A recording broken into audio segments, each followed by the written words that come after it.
फकीर की बद्दुआ से आया अल्लाह का अजाब। चाचा चमन मोहल्ले के सबसे कंजूस आदमी थे। उनके घर कोई मेहमान चला जाए तो रस्मी गुफ्तगू के बाद पूछते कि चाय तो नहीं पियोगे ना, क्योंकि चाय बहुत नुकसानदायक होती है। हाँ, शरबत थोड़ा गर्म है, लेकिन क्या केक बिस्किट वाली दुकान अभी बंद है? क्या करूँ, समोसे वाला भी अभी तेल गर्म कर रहा है। अभी काफी वक्त लगेगा, आप कहाँ इतनी देर बैठे रहेंगे। बेचारा मेहमान ये सुनकर शर्मिंदा हो जाता। एक दिन दोपहर को किसी फकीर ने उनके घर का दरवाजा खटखटाया। चाचा चमन ने दरवाजा खोले बगैर पूछा, कौन है? फकीर बोला, बेटा मेहरबानी करो, मुझे कुछ पैसे दे दो, मेरे पास सब्जी है, रोटी खरीद कर खा लूंगा। चाचा चमन ने बोला, जाओ जाओ, दफा हो जाओ, नहीं है मेरे पास पैसे। पता नहीं कहाँ कहाँ से ऐसे भिखारी आ जाते हैं मांगने के लिए, खाने से दिल नहीं भरता। चाचा चमन ने बेचारे फकीर को खूब बातें सुनाई। फकीर मायूस होकर आखिर उसकी जुबान से बद्दुआ निकली, अल्लाह तुझे हमेशा खाने से दूर रखे, तू भी कुछ ना खा सके। इतना कहकर वो फकीर वहाँ से चला गया। कुछ दिन बाद चाचा चमन के पेट से शदीद दर्द उठा।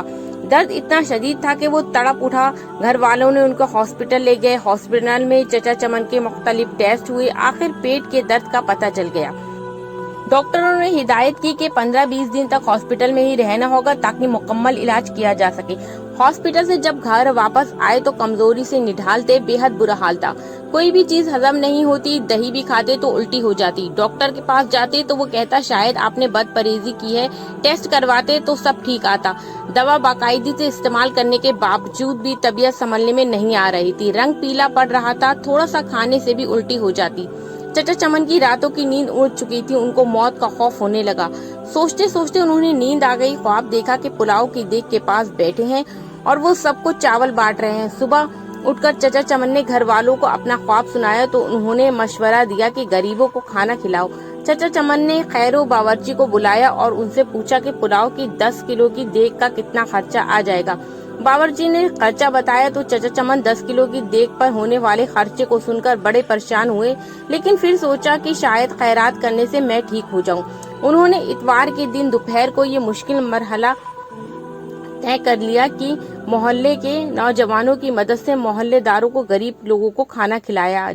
चाचा चमन अब भी काफी पुरसुकून रहने लगे, लेकिन जब उस फकीर का ख्याल आता तो फिर वही मनहूस दर्द शुरू हो जाता। कई दिन ऐसे ही बीत गए। एक शाम को किसी फकीर की आवाज आई, अल्लाह के नाम पे दे दो बाबा।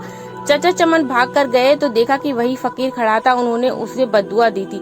चाचा चमन ने उस फकीर का हाथ पकड़कर अपने घर अंदर ले गए। फौरन ही उन्हें अपने बड़े लड़के से होटल से कई किस्म का खाना लाने के लिए भेजा।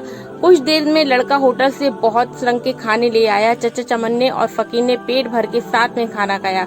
जाते वक्त फकीर बहुत खुश था। एक हफ्ता इलाज के बाद चाचा चमन मुकम्मल तौर पर सेहत याब हो चुके थे। प्यारे दोस्तों, अगर आपको हमारी इस पोस्ट से पसंद आई हो और आपको इस पोस्ट से कुछ इल्म हासिल हुआ तो शेयर बटन जरूर दबाकर मेहरबानी होगी इस पोस्ट को शेयर करें और अपने हक